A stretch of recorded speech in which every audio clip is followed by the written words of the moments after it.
नमस्कार, आपने देखना शुरू कर दिया है द एंगल और मैं हूं आपके साथ छवि अवस्थी। दोस्तों, कहते हैं ना कि नदी कितनी भी शांत हो लेकिन एक छोटा सा पत्थर उसमें उथल-पुथल मचा देता है। कुछ यही राजस्थान की राजनीति में चल रहा है। ऊपरी सतह तो बड़ी शांत लगती है लेकिन अंदर खाने काफी कुछ चल रहा है। आज की बात करें तो आज सीएम आवास पर काफी कुछ देखने को मिला, काफी तांता लगा रहा विधायकों का, मंत्रियों का।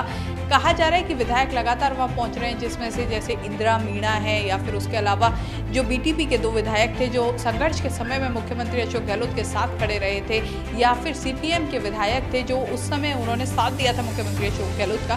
तो अब वो वहां पहुंच रहे हैं क्योंकि उस समय तो साथ दे दिया। अब उम्मीद है कि जो मंत्रिमंडल विस्तार है उसमें उनको कुछ मिल जाए और मंत्रिमंडल विस्तार में या तो कोई मंत्री पद या फिर कोई आयोग का अध्यक्ष बना दिया जाए। तो इसी उम्मीद में लगातार विधायकों का पहुंचना वहां जारी है। इसके अलावा खास चीज ये रही कि 3 विधायक और थे जिन्होंने मुख्यमंत्री अशोक गहलोत से मुलाकात की है। 3 विधायक वो हैं जो जब सचिन पायलट के साथ उनका संघर्ष हुआ था, जब सचिन पायलट गुट अलग हो गया था, उस दौरान 3 निर्दलीय विधायक भी यहाँ से गायब हो गए थे।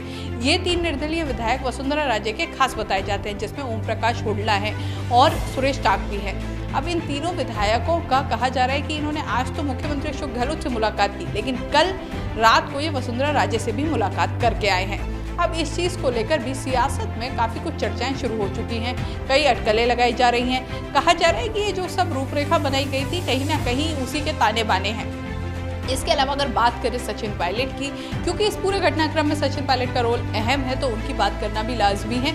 सचिन पायलट इन दिनों दिल्ली दौरे पर है और वो पूरी तरह से कोशिश कर रहे हैं कि जो उनकी मांगे हैं वो पूरी की जाए, और जिन मुद्दों पर उन्होंने अपनी आवाज़ उठाई थी या जिन मुद्दों पर वो इस पूरा जो ये घटनाक्रम रचा गया था वो मुद्दे पूरे किए जाए। अब इसको लेकर आज जो 3 सदस्यीय कमेटी बनाई गई थी, जिसमें अजय माकन है और उसके अलावा केसी वेणुगोपाल हैं, उन्होंने उन्हें दिल्ली बुलाया था और आज उनकी दिल्ली में मुलाकात हुई है। कमेटी के दौरान उन्होंने अपना पक्ष रखा है और अपनी बातें रखी हैं।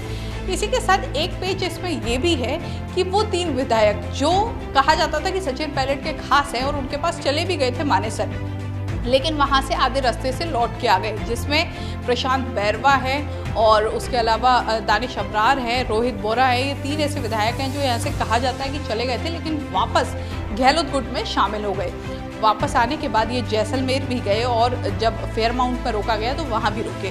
तो ये तीनों विधायक भी अभी दिल्ली गए। तो ऐसे में इस चीज़ को भी कहीं ना कहीं सियासत में जोड़कर देखा जा रहा है कि उसी दौरान सचिन पायलट का जाना और उसी दौरान इन तीनों विधायकों का वहाँ जाना कहीं ना कहीं चर्चा तो होती है, क्योंकि जब इस तरह की बातें होती हैं तो बातें निश्चित तौर पर दूर तक जाती ही है। और अब ये कितनी दूर तक जाती है ये देखना होगा। कह सकते हैं कि राजस्थान की सियासत में इन दिनों बहुत कुछ घटित हो रहा है, लेकिन अब ये सियासत कहाँ तक जाती है और किस मोड़ मुड़ती है, क्योंकि जिस तरह की घटनाएं हर रोज होती है यहाँ पर, ऐसा शायद ही कहीं देखने को मिले। क्योंकि जिस तरह की राजनीति इन दिनों चल रही है, अंदर खाने राजनीति, अभी कुछ दिन पहले तक जो राजनीति थी वो ऊपरी तौर पर थी, लेकिन अब अंदर खाने राजनीति चल रही है। तो अभी अंदर खाने वाली राजनीति क्या कुछ करती है, कितने बदलाव लाती है, किसको बदलती है, ये देखना होगा। इस तरह की खबरों के लिए द एंगल देखते रहिए, हमारे चैनल को सब्सक्राइब जरूर करें। नमस्कार।